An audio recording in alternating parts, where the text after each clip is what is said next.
Right, greetings all. It's now time for the weekly update from the machine shop, where we're up to and what we're on with. The word at the moment is reptofication, and as you can see, it's progressing even further, and the pile of bits on the floor's got even less. A lot of the bushes have now been pressed back into the rods that have been white metalled due to wear and whatnot. Those return cranks, as we saw last week, and have been machined back around. They're good to go. I've also finally figured out the alignment issue we were having on this crosshead last week. The problem was that the dummy shaft and the rest of the crosshead wasn't quite, shall we say, agreeing with each other.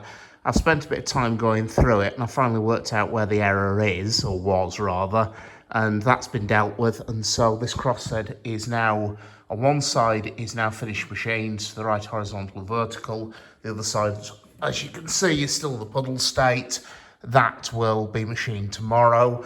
All the clutter on the machine, incidentally, I'm ashamed to say this is how I normally work. The various things, precision adjustment, clock gauges and whatnot. That's all kit I'll need in the process of doing the job. So, yeah, it's on the machine, folks. Live with it. Okay, right. We're just going to quickly walk through into the boiler shop, because we've got two of the rods off Repton on the floor there that the lads pressed the bushes back into this morning. So we'll just have a quick look at those. Incidentally, for those who haven't seen Nick's post, as you can see, 806 has had wheels taken out of the frames today. 75029, which we saw the other week with the new bolts and horn guides, she's been shunted through into the boiler shop. Well, pinch barred through into the boiler shop, because we've still got a dead steam crane in front of us. Those, incidentally, are the new bolts that Barry and Mark put in the other week. They're nicely done, that job. Lovely. Anyway, bushes. Right, sitting on this trolley here, these are return crank bushes. These, we saw the other week, have been white metalled. They've now been remachined back to the right clearance, and were pressed back into the rods this morning using the big hydraulic power press. While the lads were on with that, they also took the I've forgotten which side it was now, left hand leading, I do believe, rod brass that had also been remetalled and remachined, and they've squirted that back into the rods as well. That's out in the running shed, because the lads are planning to fit the rods back onto her tomorrow. They've got to jack the engine up slightly so they can get all the wheels to align, but apart from that, that job's come together very nicely. So if you just toddle back through,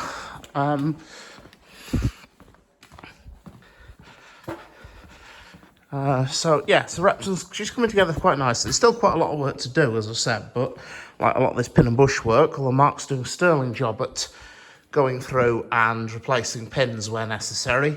Once he's finished all that, he can start replacing bushes where necessary. That big nut there, incidentally, is the nut off the local tender drawbar, and the one and only Tom Goulding was in today, and he's cleaned that up and NDT'd it for us, and he'll be pleased to hear it passed. So that's another job ticked off the list. Moving down the shop, I've had Brian in again today. He's busily making bits for Detroit lubricators, so he's got a job set up in the Harrison ready to tap and finish off tomorrow. There's another of the blanks, and the bit on the right is the sample he's working off. So that's another job that's coming together very nicely. Safety valves have been, again, off Repton, have been stripped, cleaned, overhauled, and as I said before, with these you have to set the clearance between the valve skirt and the base of the safety valve quite accurately to get them to pop and open and close correctly. So those both had varying degrees of machining done on them, valve seats recut, bases recut, reset to the proper tolerances, and they've then been reassembled, so they're all ready to go. The little end pins have been NDT'd and checked over. They're ready to go as well. I just need to make a drawing of them, because these are going to be replaced at some point. If we've got a drawing on file, it'll save having to take them out of the locomotive again. On other news on Repton that I'm actually involved in, just give people an update where it's up to. The new superheater elements have arrived. They're hopefully being fitted next week by the boiler lads.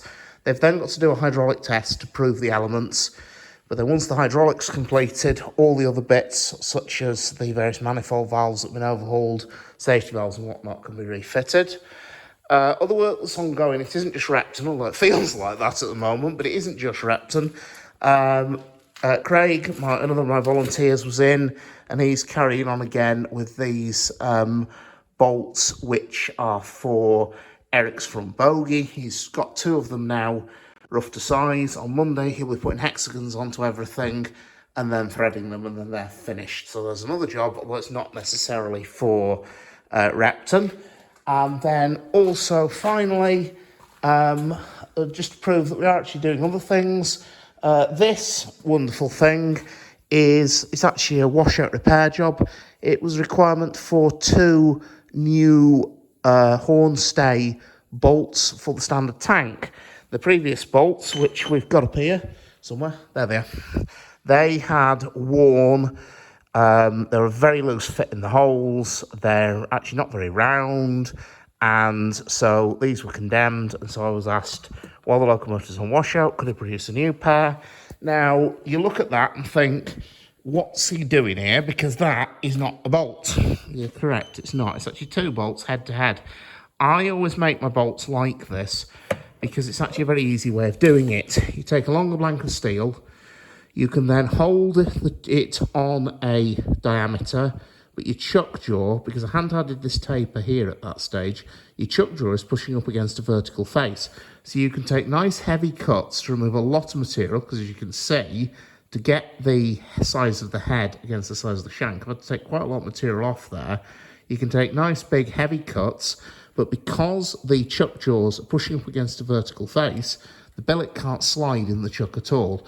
And so it's very easy just to rough one side down, flip it over, rough the other side down, add the threads, and then the last job to be done on this is these portions here and here need turning to the finished sizes, which I measured up this afternoon.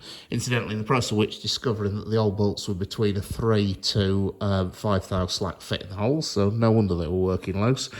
And then those can be finished turned to size, so they're a nice snug tap fit. We'll then split this piece down the middle on this sort of centre line, if you will, and then just grip it on here, and then face the end of the heads back to the required thickness. And the last job it needs is a little split pin hole, sorry, not a tape pin, a split pin hole, putting in the ends there and there, so that the nuts can't vibrate their way off and fall off. And to be honest, it's another of these little washout jobs. We have quite a few of them. If it's not skimming valves or repairing seat cutters, it's stuff like this. And it's just I'm showing you this to show that we're not just dealing with the repairs. The repairs on their own are a big enough job, but we're having to keep the fleet running as well. So, and incidentally, if anyone spotted that and wondered what on earth it is, that's a private job Sean Bowler's on with. It's actually part of the anchor windlass off a ship, I understand, and Sean's in the process of boring out the worn bushes in the middle so it can be rebushed to, introduce slightly less wear to it, shall we say. So anyway, folks, that's where we're up to, and that's where we're at. A slightly shorter video than usual, but it doesn't mean we're not still busy in here. Anyway, folks, take care, and I'll see you around.